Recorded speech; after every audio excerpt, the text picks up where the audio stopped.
Doctor బ్రహ్మర్షి పితామహ పత్రిసారి యొక్క దివ్య చైతన్యంతో కనెక్ట్ అవుతూ జగద్గురు అయిన శ్రీకృష్ణ పరమాత్మ యొక్క శక్తి స్థితి జ్ఞానాలను తీసుకుంటూ మనం చక్కగా యోగి రాజా శ్రీ శ్యామాచరణ్ లాహిరి గారి జీవిత చరిత్ర గురించి జ్ఞానాన్ని తెలుసుకుంటున్నాం మాస్టర్స్. స్కంద పురాణం కాశీఖండంలో కాశీ మాహాత్యాన్ని గురించి చర్చిస్తూ పరమతీర్థ శివక్షేత్రమైన కాశీధామంలో మరణించిన వాడికి మళ్ళీ పునర్జన్మ ఉండదని చెప్పడం జరిగింది. ఈ విశ్వాసం వల్లనే ఒక శిష్యుడు వృద్ధావస్థలో కాశీకి వచ్చి ఉన్నాడు. ఆయన చాలా ఉన్నత విద్య గడించినవాడు, ఆర్థికంగా మంచి సంపన్నుడు కూడా అన్నమాట. ఆయన ఒంటరిగా ఒక అద్దె ఇంట్లో ఉంటూ ఉండేవాడు. ఆయన తరచూ యోగిరాజుల సన్నిధికి వచ్చి గీతను గురించి వ్యాఖ్యానం చేస్తూ ఉండేవాడు అన్నమాట. ఆయన వయస్సులో యోగిరాజుల కంటే చాలా పెద్దవాడు. ఒకనాడు గీతాపాఠం సమాప్తమైన తర్వాత ఆయన లేచి వెళ్ళి యోగిరాజులకు ప్రణామం చేశారు. అప్పుడు యోగిరాజులు, తమరు వయసులో నాకంటే పెద్దవారు, నాకు ప్రణామం చేయకండి అన్నారన్నమాట. అప్పుడు ఆ ముసలాయన, ఈనాటి వరకు గీతకు అనేక రకాల వాక్యాలు విన్నాను, చదివాను, కానీ ఇలాంటి వాక్యం ఎన్నడూ వినలేదు. నా కళ్ళు తెరుచుకున్నాయి. ఈనాటి నుంచి నేను మీ భక్తుణ్ణి అని చెప్పారన్నమాట. ఒక రోజున యోగిరాజులు చుట్టూ అనేక మంది భక్తులతో కూర్చుని ఉన్నారు. ఒక విఖ్యాత పండితుడు కాశీఖండాన్ని వ్యాఖ్యానిస్తూ ఉన్నాడనమాట. కాశీలో మరణిస్తే పునర్జన్మ ఉండదు అన్న వాక్యాన్ని వ్యాఖ్యానిస్తూ ఆ పండితుడు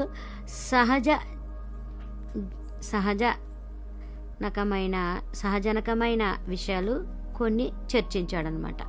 అంతవరకు విన్న మీదట ఆ ముసలాయన చేతులు జోడించి పండితుడితో ఇలా అన్నారు, అలాంటి మాటలు అనకండి. ఈ శివధామానికి వచ్చి మృత్యు కోసం రోజులు లెక్క పెడుతున్నాను. మీరు ఈ విధంగా చెప్పడం వల్ల నా విశ్వాసం సడలిపోతుంది. ముసలితనం వల్ల భక్తుడు అస్వస్థుడయ్యాడు. మొదట్లో మాదిరిగా నడవడం తిరగడం కష్టమైపోయిందనమాట. ఆయన ఇంటి యజమానురాలైన ఒక ముసలావిడ ఒకనాడు యోగిరాజుల ఇంటికి వచ్చి, ఆ పెద్ద మనిషి పక్క మీద మలమూత్రాలన్నీ చేసుకునేటట్లయితే ఆయన సంరక్షణ ఎవరు చేస్తారు అని అడిగిందనమాట. ఈ కారణం వల్ల ఆ ముసలావిడ చాలా కష్టంలో పడింది. నేనేం చేయను, ఆయన నా దగ్గర ఉండేవారు కారు అన్నారు యోగిరాజులు.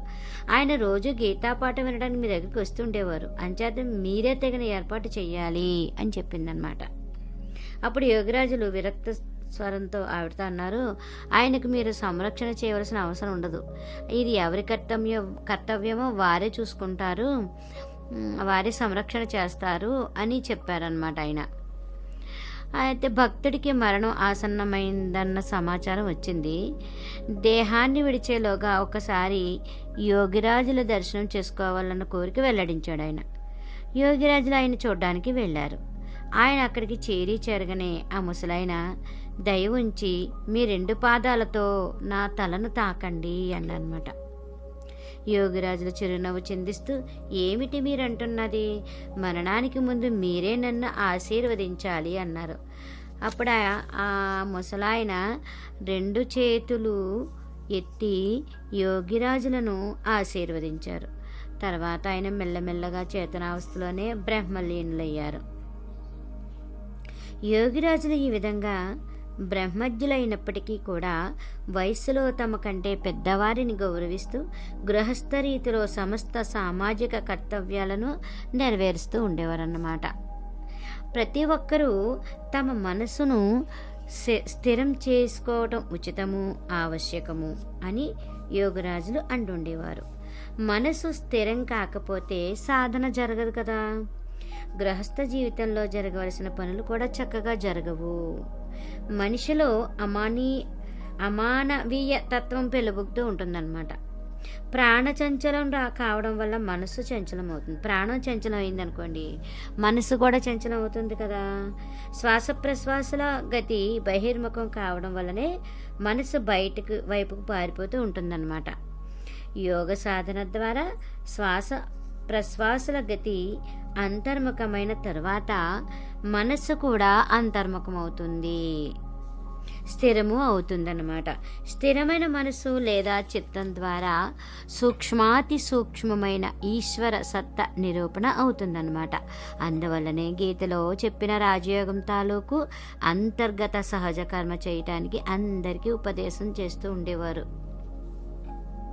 విశేషించి యువకులందరూ ఈ పని చేసినట్లయితే వాళ్ళ జీవనాలు స్వస్థంగాను సుందరంగాను ఉంటాయని యోగిరాజుల వారి కోరిక అన్నమాట. క్రియాయోగం మీద యువకులకు విశేష శ్రద్ధ కలిగేటట్లు చేస్తూ ఉండేవారు. చిన్న వయసులో క్రియాయోగం పొందినట్లయితే సాధన చేయటానికి కాలావధి చాలా ఉంటుందని, ఈ జన్మలోనే ఆధ్యాత్మిక మార్గంలో సిద్ధి సఫలత చేకూరుతాయని వారు అంటుండేవారు అనమాట. ఈశ్వర సాధన చేయకపో, కానీ నువ్వు నీ మనస్సుకు వశడవు కాకుండా దాన్ని నీ వశంలో ఉంచుకోవడం అవసరం అని చెబుతూ ఉండేవారు అనమాట. మనస్సు వలనే అన్నీ ఉన్నాయి, విసంగతులన్నిటికీ మూలంలో ఉన్నది మనస్సే. యోగకర్మ లేనిదే మనస్సును తన వశంలో ఉంచుకోవడం కళ్ళ అన్నమాట. ఈశ్వర సాధన పట్ల మొగ్గు కానీ ఆకర్షణ కానీ లేకపోయినప్పటికీ కూడా ఈ కర్మ అందరికీ ఆవశ్యకమే. దీనివల్ల మనస్సు మన వశంలో ఉంటుందన్నమాట. ప్రాచీన కాలంలో ఋషులు మునులు యోగకర్మ చేస్తూ ఉండేవారు. యోగిరాజులు ఋషుల ద్వారా వెల్లడైన మార్గాన్ని గృహస్థుల కోసం మళ్ళీ ప్రతిష్ఠించారు. సహజ కర్మ అని దేన్ని అంటారు? దీని గురించి భగవంతుడు గీతలో ఇలా చెప్పాడనమాట. సహజం కర్మ కౌంతేయ సదోషమపి నత్యజేత్ అని. అంటే సహజం అనడంలో సులభము సరళము అని అర్థం కాదు, పుట్టుకతో వచ్చేది అంటే దాంతో ముడిపడి ఉన్నది అని అర్థం అనమాట. ఏది చేకూరటానికి ఏ విధమైన కష్టము లేదా ప్రయత్నము చేయక్కర్లేదో అది. జీవుడు జన్మ ఎత్తడంతోనే ఇడా పింగళ అనే 2 నాడులతో శ్వాస ప్రశ్వాసలు సాగుతూ ఉంటాయి. అవి సాగినంతకాలం ప్రాణి జీవిస్తూనే ఉంటుంది. ఇది సమస్త జీవనానికి తోడుగా ఉంటుంది. దీన్ని సూచిస్తూనే మీరాబాయి మేరే జనం మరణ్ కే సాధి తో హేన విశ్రూప్ దిన్ రాతి అని అన్నదన్నమాట. అంటే పుట్టుక మొదలు చావు వరకు ఉన్న ఈ ఊపిరిని నేను ఎన్నడూ మరువనని అర్థం. ఈ ఊపిరి అంటే శ్వాస ప్రశ్వాసలు తాలూకు సహజ కర్మ అంటే ప్రాణకర్మ అంటే ఆత్మకర్మ అంటే ప్రాణాయామం ఎప్పుడూ చేస్తూనే ఉండాలి. దీన్ని ఎప్పుడూ విడిచిపెట్టకూడదు. ఈ సహజ కర్మ ప్రారంభంలో అలవాటు కాకపోవడం వల్ల దోషయుక్తం కూడా అవుతూ ఉంటుంది. అప్పుడు కూడా దాన్ని మనం విడిచిపెట్టకూడదు. అభ్యాసం చేస్తూ ఉంటే చక్కబడుతుంది. కృష్ణ భగవానుడు చెప్పింది కూడా ఇదే కదా. మరి ఇంటిని సంసారాన్ని విడిచి వెళ్ళిపోమ్మని యోగిరాజులు ఎవ్వరికీ ఉపదేశం చేయలేదు. పైగా సంసార జీవనంలో ఉంటూనే యోగ సాధన చేయటానికి ప్రేరేపిస్తూ ఉండేవారనమాట. వారు చెప్పింది ఏమిటంటే సంసారంలో ఉంటూనే యోగ సాధన ద్వారా భగవంతుణ్ణి హృదయంలో ప్రతిష్ఠించుకొని గృహస్థాశ్రమ పాలన చెయ్యాలని చెప్పేవారు. శాస్త్ర విజ్ఞాన సమ్మతమైన ఈ యోగ సాధన ద్వారా చిత్తం ఏకాగ్రతమవుతుంది. ఆ ఏకాగ్రతా స్థితిలోనే చిత్తం మెల్లమెల్లగా శుద్ధమవుతుంది. అంతేకాకుండా శుద్ధ చిత్తంలో ప్రేమ, శాంతి, ఈశ్వర భక్తి ఉదయిస్తాయన్నమాట. అప్పుడే విశ్వచేతనంతో తాదాత్మికం అంటే ఏకాత్మక నెలకొల్పుకొని హింసాద్వేషరహితుడైన మనుష్యుడే శ్రేష్ఠ మనుష్యుడిగా రూపాంతరం చెందుతాడు. ప్రాణమైతే శ్రేష్టమే, సర్వస్వమే. ఆ శ్రేష్టంతో కలిసి మనుష్యుడు మనుష్య శ్రేష్ఠుడవుతాడు. యోగిరాజులు గృహస్థ జీవనం గడుపుతూనే నిరంతర దీర్ఘకాలీనమైన యోగ సాధన చేసిన తరువాత యోగక్రియను తప్పనిసరిగా అనుశీలించాలన్న విషయాన్ని తెలియచేశారన్నమాట. యోగక్రియ సంపాదించాలన్న ప్రేరణ జన సామాన్యానికి కలిగిస్తూ యోగ సాధనకి ఇక్కడ బీజం నాటారు యోగిరాజుల వారు. ఒకసారి యోగిరాజుల బావమరిది రాజచంద్ర సన్యాల్ గారు కొడుకు ఉన్నత విద్యావంతుడైన తారకానాథుడనే పడుచువాడు అసాధ్యమైన ఉదర వ్యాధితో బాధపడుతున్నాడు అనమాట. చాలా కాలం వైద్యం జరిగినప్పటికీ కూడా ఏమీ లాభం కలగకపోవడం చూసి అతడు గాలి మార్పు కోసం కాన్పూర్ వెళ్ళి అక్కడ తన తండ్రి గారి ఆప్తమిత్రుడి ఇంట్లో ఉంటున్నారు. ధర్మిల అక్కడుండే వ్యక్తి ఒకరు, మందు వల్ల నీకు జబ్బు నయం కాదు, ఎవరైనా మహాత్ముల ఆశీర్వాదం కనుక నీకు లభిస్తే తొందరగా తగ్గిపోతుంది అన్నారనమాట. అంతేకాకుండా గోరఖ్పూర్లో అలాంటి మహాత్ములు ఒకరున్నారు, అక్కడికి వెళ్ళి త్వరగా వారి కృప పొందడానికి ప్రయత్నించు అని కూడా చెప్పారనమాట. తారకనాథుడు గోరఖ్పూర్ వెళ్ళడానికి ఏర్పాట్లు చేసుకోవడం మొదలుపెట్టారు. సరిగా ఆ సమయంలో అతని తండ్రి గారి మిత్రుడి మాటలన్నీ విని, మీ ఇంట్లోనే మహాత్ములు ఒకరు ఉన్నారు, మహాత్ముల్ని వెతకడం కోసం మరి ఎక్కడికో వెళ్తున్నావా అని అన్నారనమాట. తారకనాథుడు నివ్వరిపోయి, మా ఇంట్లో మహాత్ములు ఎక్కడి నుంచి వచ్చారు, నేనెన్నడూ ఏ మహాత్ముడి ప్రస్తావన వినలేదు అన్నారనమాట. అప్పుడు అతని తండ్రి గారి మిత్రుడిలా అన్నారు, మీ మామయ్య గారు శ్యామాచరణ్ లాహిరి గారిని ఎరగవా, ఆయనే మహాత్ములు, ఆయన ఆశీర్వాదం పొందడానికి ప్రయత్నించు, అప్పుడే శుభం జరుగుతుంది అని చెప్పారనమాట. తారకానాథుడు ఆశ్చర్యపోయాడు. తన మామయ్య గారు మహాత్ములన్న సంగతి ఎప్పుడూ విననేలేదే, ఎన్ని మాటలు ఆయన ఇంటికి వెళ్ళలేదు, ఎన్ని మాటలు మాట్లాడలేదు, కానీ ఆయనలో మహాత్ముడి లాంటిదేది కనిపించలేదు అని అనుకున్నాడన్నమాట. తారకనాథుడు కాశీకి తిరిగి వచ్చాడు. నాన్నగారిని వెంట పెట్టుకుని మామయ్య గారింటికి వెళ్ళి కలుసుకున్నారనమాట. మామయ్య గారు అన్నీ విని తారకనాథుడికి మంత్రపూతమైన మందు ఒకటి ఇచ్చారనమాట. ఆయన తారకనాథుడు అది వాడి రోగ విముక్తుడయ్యాడు. ఆ తర్వాత తారకనాథుడు యోగదీక్ష తీసుకుని సాధనలో నిమగ్నమయ్యాడు.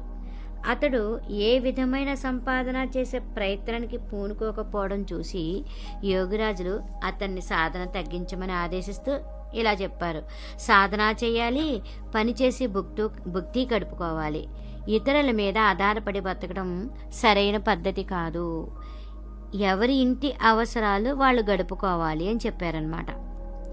ఈ తారకానాథుడు ఉత్తరోత్తర ఇంగ్లీషు ప్రధాన అధ్యాపకుడు అయిన తర్వాత కూడా యోగ సాధనలో అత్యున్నత శిఖరాన్ని అందుకోవడంలో సమర్థుడయ్యాడనమాట. యోగిరాజులు తమను తాము ఎంతగా మరుగుపరుచుకుంటారో దీనివల్ల తెలుస్తుంది మనకి.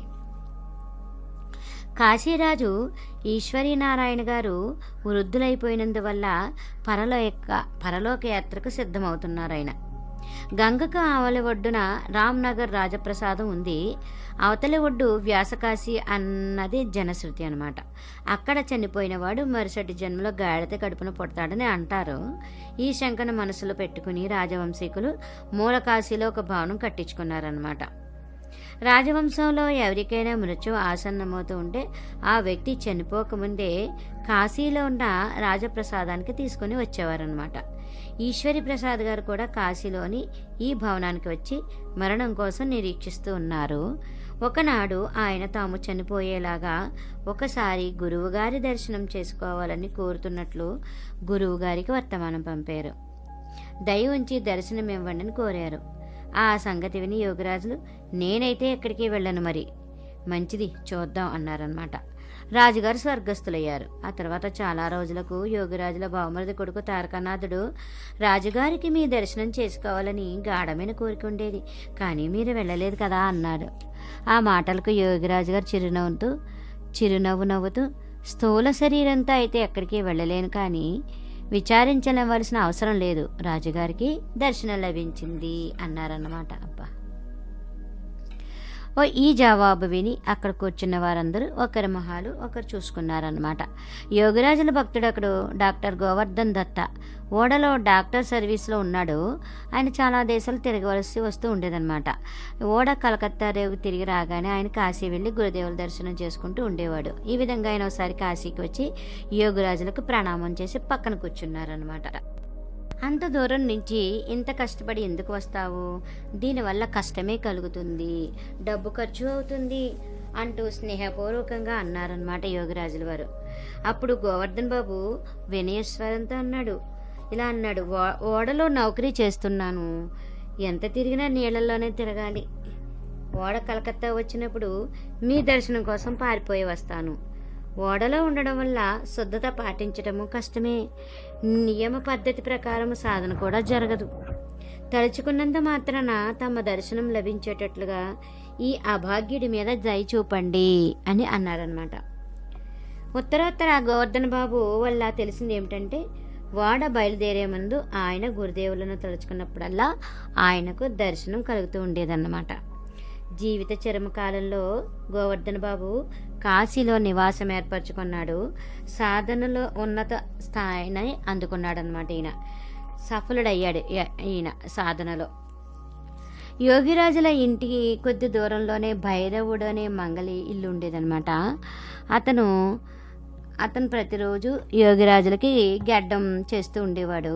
ఇంటి పనులు కూడా కొన్ని చేస్తూ ఉండేవాడు. భైరవుడికి కొద్ది మనశ్చాంచల్యం కలగడం వల్ల, వెర్రివాలకం పడడం వల్ల ప్రజలు భయపడి అతని చేత గడ్డం చేయించుకోవడం, క్షౌరం చేయించుకోవడం మానేశారు. కానీ యోగిరాజులు మాత్రం అతన్ని ఎన్నడూ విడిచిపెట్టలేదు. ఒకనాడు మధ్యాహ్నం యోగిరాజులు భోజనానికని కింద ఉన్న కచేరీ గది అంటే బయట ఖానాలోంచి బయటకు వచ్చి మెట్లెక్కి మేడ మీదకి వెళ్తున్నారు. అదే సమయంలో భైరవుడు కుండలో నీళ్లు తీసుకెళ్ళి ఆయనకంటే ముందుగా మెట్లెక్కుతున్నాడు అనమాట. యోగిరాజులు పైకి రాగానే అతను వారి దగ్గరికి రావడానికి వీలుగా ఒక పక్కకి నిలబడ్డాడు. హరహర మహాదేవ్ అంటూ కుండలో ఉన్న నీళ్ళన్నీ వారి తల మీద వంచేశాడు. యోగిరాజులు ఏమీ అనలేదు. చిన్నగా చిరునవ్వు నవ్వుకుంటూ పైకి వెళ్ళిపోయారు. తడిసిన బట్టలు విడిసివేసి వేరే బట్టలు కట్టుకున్నారు. అమరానంద బ్రహ్మచారి అనే భక్తుడొకడు యోగిరాజుల నివాస స్థానంలోనే ఉంటూ ఉండేవారనమాట.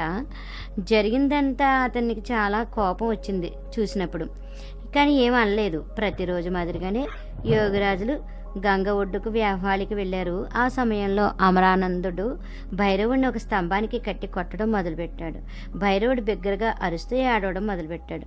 అతని ఏడుపులు విని కాశీమణిదేవి గారు పరిగెత్తుకొచ్చి బ్రహ్మచారిని అదిలిస్తూ ఇలా అన్నారు, నెత్తి మీద నీళ్ళు పడ్డాయన ఏమీ అననేలేదు, మీరెందుకు అతను కొడుతున్నారు? అతని బుర్ర సరిగా లేదు, అతను తెలిసి చేసిందేమీ కాదు అన్నారనమాట.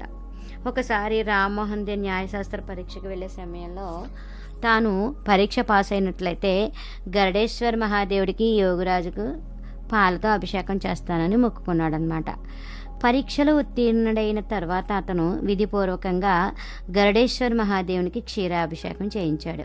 తర్వాత యోగిరాజుల నివాస గృహానికి వచ్చి, ఈరోజు మీరు స్నానం చేసే సమయంలో మీకు పాలతో అభిషేకం చేస్తాను అన్నాడనమాట.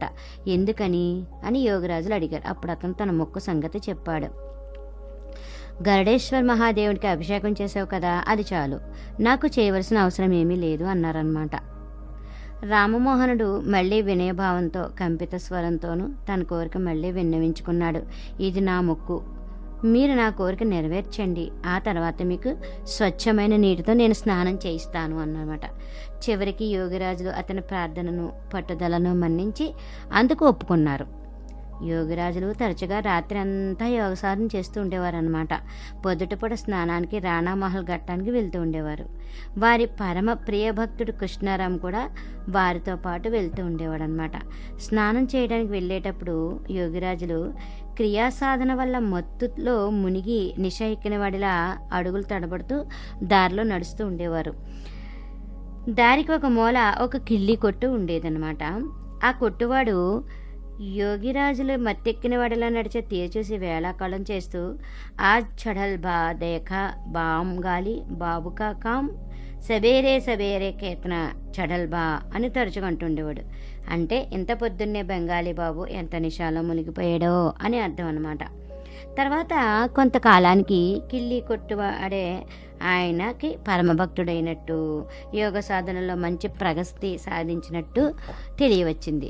యోగరాజులు ఏ విధమైన స్థూల పూజ అంటే బాహ్య పూజ చేసేవారు కారు. ఏ దేవత గుడికి వెళ్ళేవారు కారు.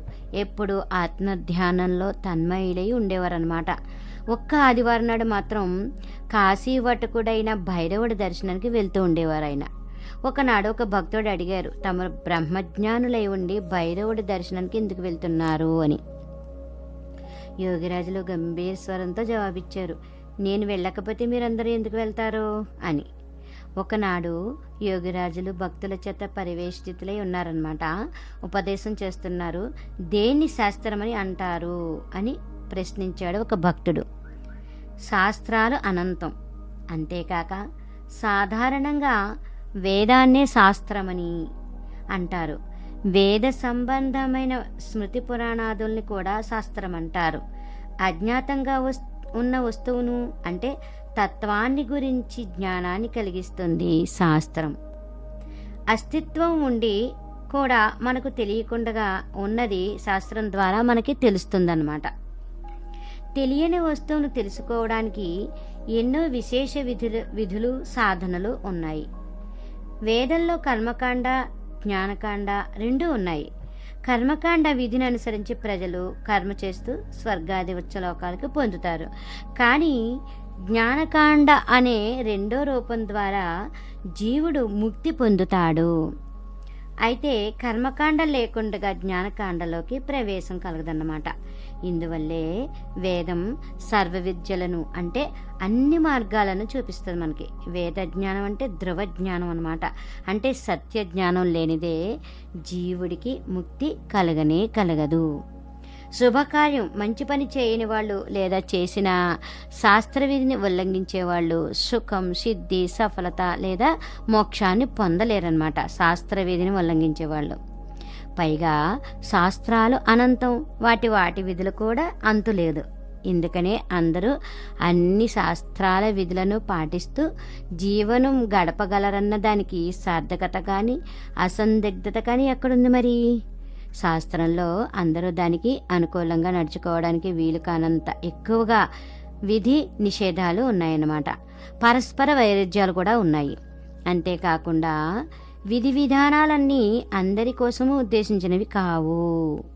ఏ సందర్భంలో ఏ విధి ఉపయుక్తమవుతుందో చెప్పాలన్నా కూడా శాస్త్రంలో గాఢమైన పరిజ్ఞానం ఉండాలి. పైగా కేవలం శాస్త్రజ్ఞానం ఉన్నంత మాత్రాన పని జరగదు. ఏ విధి పనిచేస్తుందో, ఏ విధి ఉపయోగపడుతుందో జిజ్ఞాసువు తెలుసుకోవాలంటే అతనికి జ్ఞాపక శక్తి అంటే ధారణాశక్తి అవసరమవుతుందన్నమాట. కానీ అందరికీ అది ఉండదు.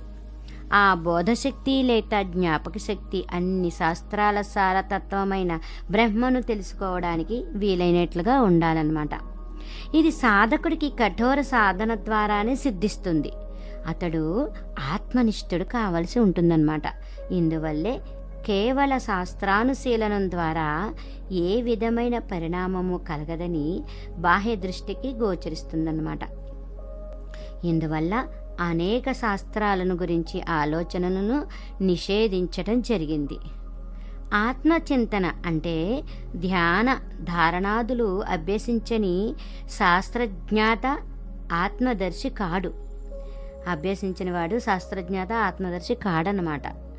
అతని శాస్త్రపాఠం వ్యర్థం. కానీ శాస్త్రజ్ఞానం లేనివాడు కూడా ఆత్మనిష్ఠుడైతే అతని జీవనం లేదా శ్రమ సార్థకమవుతుంది. అంటే ఆత్మనిష్ట కలిగి ఉండాలి అని అర్థం అన్నమాట.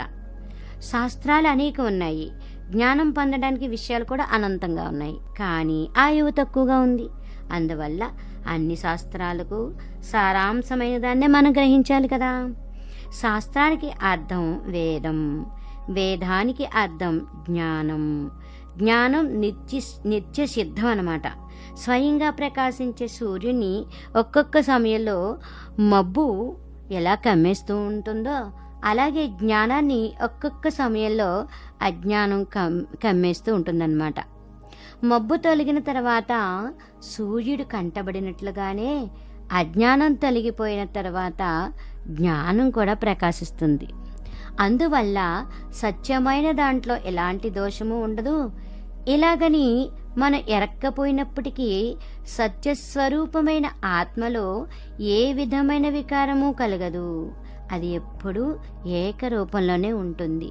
అంటే ఏకరూపతే ఆత్మకు నిజమైన వికారహీనమైన రూపం అన్నమాట. అయితే ఈ అద్వయ స్వరూపమైన ఆత్మ మనకు ఎందుకు కనిపించదు?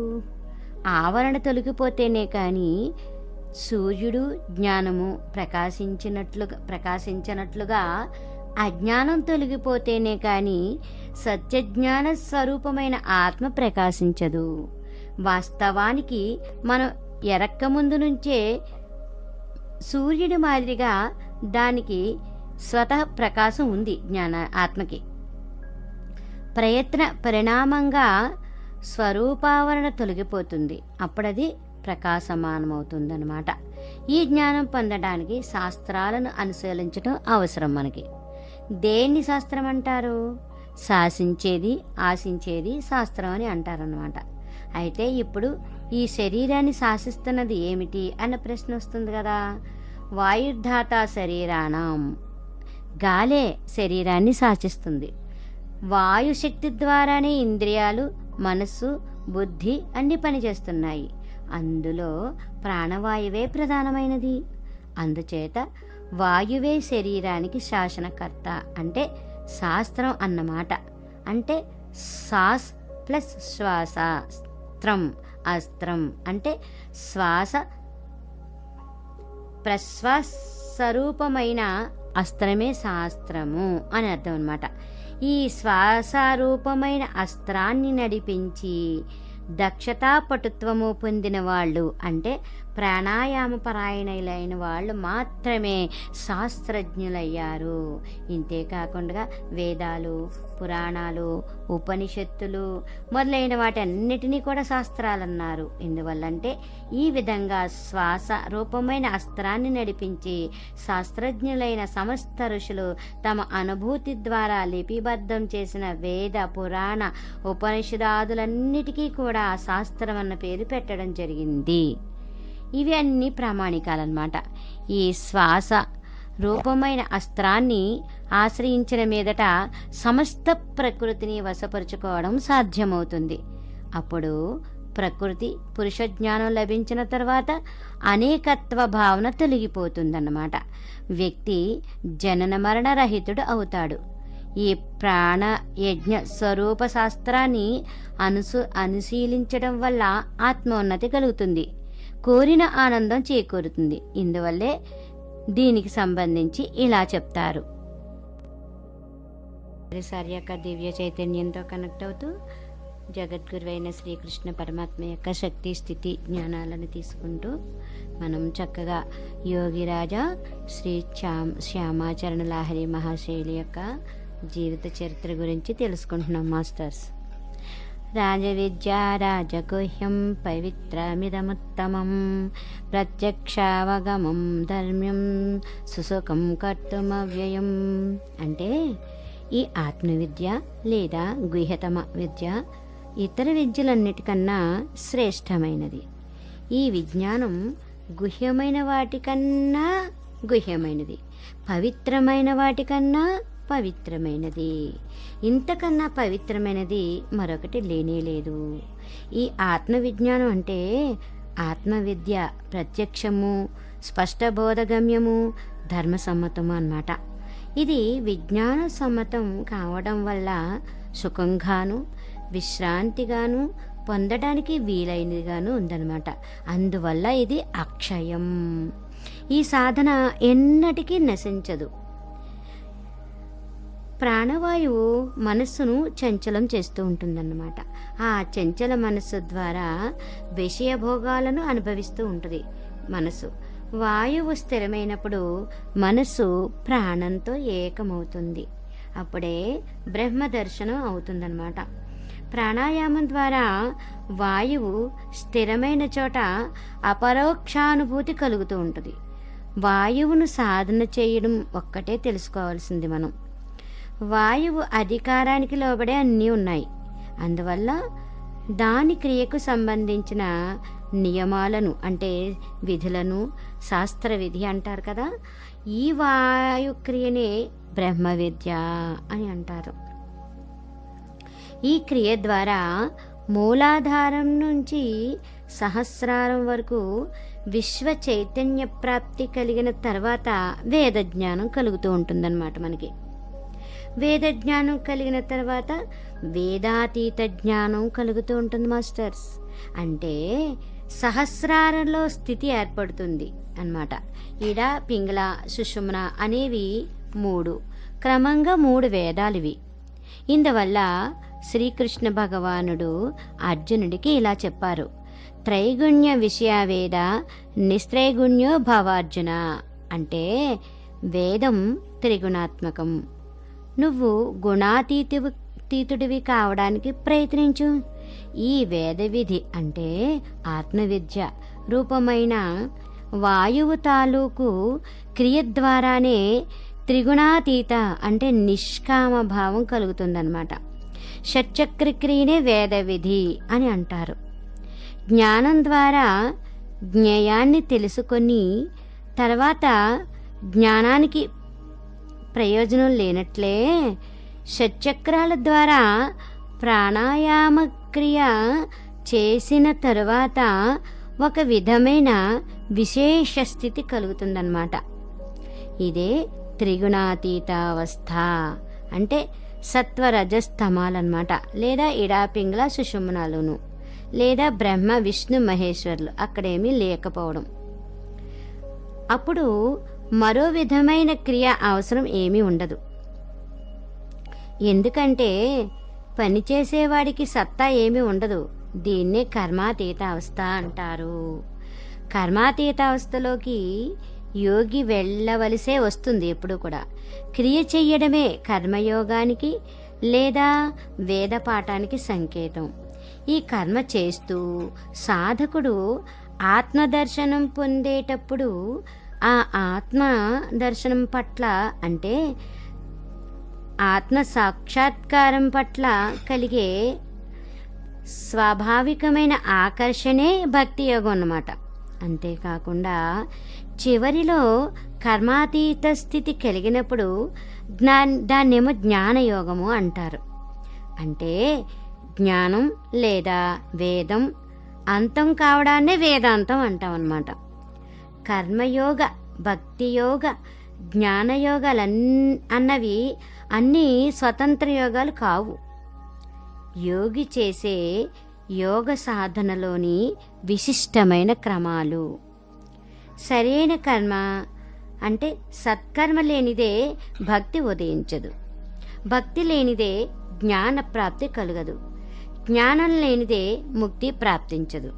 ఇది ఒకటికొకటి లింకప్ అయి ఉంటాయన్నమాట. ఇందువల్ల ఇవి ఒకదానితో ఒకటి ముడిపడ్డ ప్రక్రియలు.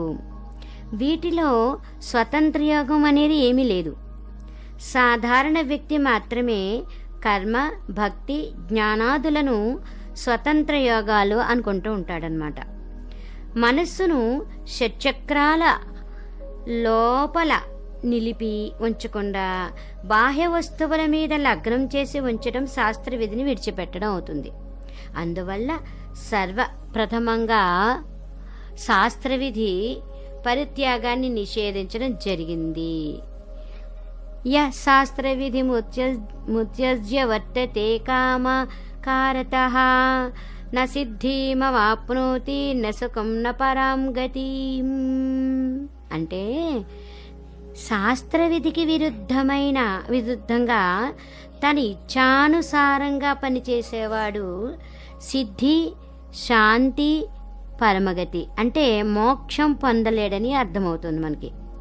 అందువల్ల శాస్త్రాల సారాంశం ఎక్కడ దొరుకుతుంది మనకి అంటే మధిత్వా చతురో వేదాన్ సర్వశాస్త్రాణి చైవహి సారస్తు యోగిభిః పీతస్తక్రం పిబంతి పండితాః.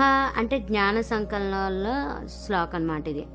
అంటే ఇక్కడ ఏం చెప్తున్నారంటే 4 వేదాలను అన్ని శాస్త్రాలను మధించి సారాంశాన్ని అంటే నవనీతాన్ని యోగులు భక్షించారు. ఇక్కడ మిగిలిన సారహీన భాగాన్ని లౌకిక పండిత గణం పానం చేస్తూ ఉందన్నమాట.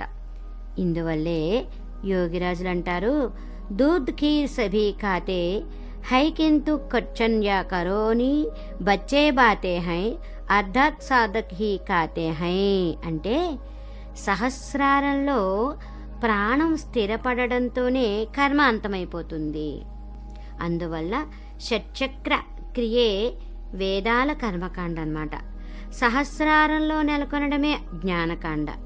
జ్ఞానంలోనే పరిసమాప్తి ఉంది. అందులో జ్ఞానము, అంతంలో జ్ఞానము లేదు, అజ్ఞానము లేదు అంతంలో. ఎందుకంటే జ్ఞానం ఉంటే అజ్ఞానం కూడా ఉంటుంది కదా, పగలుంటే రాత్రి ఉంటుంది కదా, సుఖం ఉంటే దుఃఖము ఉంటుంది. కర్మ సమాప్తిలో మళ్ళీ కర్మ ఉండదు. ఇక్కడ తానన్నదే లేనప్పుడు ఇక్కడ జ్ఞానాజ్ఞానాలు రెండూ ఉండవు, జ్ఞానము అజ్ఞానము రెండూ ఉండవు అన్నమాట. ఇది అనుభవమయ్యేవాడు లేనట్లయితే మరి జ్ఞానం ఎవరికి కలుగుతుంది? అద్భుతమైన ప్రశ్న కదా. అప్పుడు ఆనందము ఉండదు, నిరానందము ఉండదు, మోక్షము ఉండదు, బంధము ఉండదు. మరి అలాంటి స్థితిలో ఎప్పుడు బ్రహ్మంలోని స్థితుడై ఉండగా మనస్సుకు అస్తిత్వం అన్నదే ఉండదు. ప్రపంచానికి అతీతంగా మృతుడి మాదిరిగా ఉంటాడనమాట. కర్మకు అతీతమైన ఆ అవస్థలో సర్వం బ్రహ్మమయం, జగత్ అన్న స్థితి కలుగుతూ ఉంటుంది. దాన్నే అద్వైత భావము అంటారన్నమాట. మనఃప్రాణాల చంచలావస్థలో నుంచే వర్తమానం పుడుతుంది, కానీ స్థిర ప్రాణంలో అలలేవి ఉండవు. అందువల్లే యోగిరాజులు ఇలా అంటుండేవారనమాట, శ్వాస్కో ఇధర్ ఉధర్ హిలాతే डुलाते रहने से निर्वाण होता है, अर्थात स्थिर होता है। स्थिरत्व का नाम योग है, जीव मात्र ही चंचल है, इसलिए स्थिर पद के बिना कोई गति नहीं। प्राणायाम में स्थिर होता है, पंखा खींचने से चलता है, मन से ही खींचा जाता है, मन नहीं चलने पर इच्छा नहीं करती। मन स्थिर होने पर अनावश्यक इच्छा नहीं होती। अनावश्यक काम न करने का नाम है इच्छा रहित। అంటే ప్రాణానికి చంచలావస్థ లేనప్పుడు, అంటే కర్మాతీతావస్థలో ఉన్న మనస్సు స్థిర ప్రాణంలో లీనమైనప్పుడు సర్వము బ్రహ్మమే అవుతుందన్నమాట. అప్పుడు మనస్సు, బుద్ధి, జ్ఞానం ఏమీ లేకపోవడం వల్ల త్రిగుణాతీత అవస్థ కలుగుతుంది. అలాంటి బ్రహ్మనిష్ఠుడైన వ్యక్తి అద్వైత పరబ్రహ్మంలో లీనమయ్యి శాస్త్ర సమ్మత జ్ఞానము, అనుభూతి రెండు లేనివాడయ్యి కేవల బ్రహ్మస్వరూపంలో నెలకొంటూ ఉంటాడు. అప్పుడు అతనే బ్రహ్మం అయిపోతాడు. అలాంటి బ్రహ్మవిదుణ్ణి, అంటే బ్రహ్మవేత్తను బ్రహ్మజ్ఞుడని అనరు. తానే బ్రహ్మమైన వాణ్ణి బ్రహ్మజ్ఞుడనడం తర్కసమ్మతం కాదు కనుక. అందుకని తనకు మోక్షం కలిగిందని ఎవరైనా అన్నట్లయితే అతనికి మోక్షం కలగలేదని తెలుసుకోవాలి. ఎందుకంటే ఆకలి దప్పులతో పాటు దేహబోధ, జ్ఞానం మొదలైనవన్నీ ఉన్నాయి. కానీ వస్తుతః మోక్ష ప్రాప్తి పొందిన వాడికి ఆకలి దప్పులతో పాటు దేహబోధ, జ్ఞానము వంటివి ఏమీ ఉండవు. అతని జ్ఞానము, రాగము, ద్వేషము, మోహము అన్నీ నశించిపోతాయి. ఆ స్థితిలో అతడు జ్ఞాని కాడు, అజ్ఞాని కాడు. మోక్షం కలిగిందో లేదో తెలుసుకునే జ్ఞానం కూడా ఆ సమయంలో అతనికి ఉండదు. అప్పుడు అతను శూన్యంలో విలీనమైపోతాడు. అదొక విచిత్రమైన అవస్థ. ఆ స్థితిలో సమస్త సత్తా విలీనమైపోతుంది. కానీ తనకు మోక్షం సిద్ధించిందని జ్ఞానం ద్వారా అనుకుంటున్న వాళ్లకు నిజానికి మోక్షం సిద్ధించినట్లు కాదు. ఎందుకంటే తెలిసిందల్లా జ్ఞాతం, తెలియని దాని అజ్ఞాతంలో ఉంటుంది. ముక్తులైన వారు మళ్ళీసారి క్రియాపరావస్థలో ఉండకపోయినా కూడా ముక్తులే. ఎందుకంటే వారు ద్వైతంలోకి తిరిగి రారు, అన్నిటిలోనూ బ్రహ్మాన్ని దర్శిస్తారు కనుక.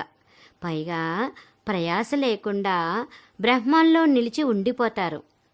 అలా ఉండకపోవడం అపురుషార్థం అవుతుందన్నమాట. ఈ విశేష స్థితి కలిగిన తర్వాత మనఃప్రాణాలు రెండింటి చంచలత్వము దూరమైపోతుంది. శాంతపడి ఆత్మలో నిమగ్నమైపోతూ ఉంటాయన్నమాట. మొదట్లో ఈ కార్యం ఈడాపింగళల ద్వారా చేయవలసి వస్తుంది.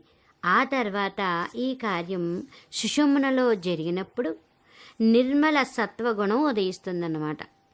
యోగులు ప్రాణాయామం ద్వారా వాయువును నియంత్రించి కూటస్థంలో స్థిరం చేస్తారు.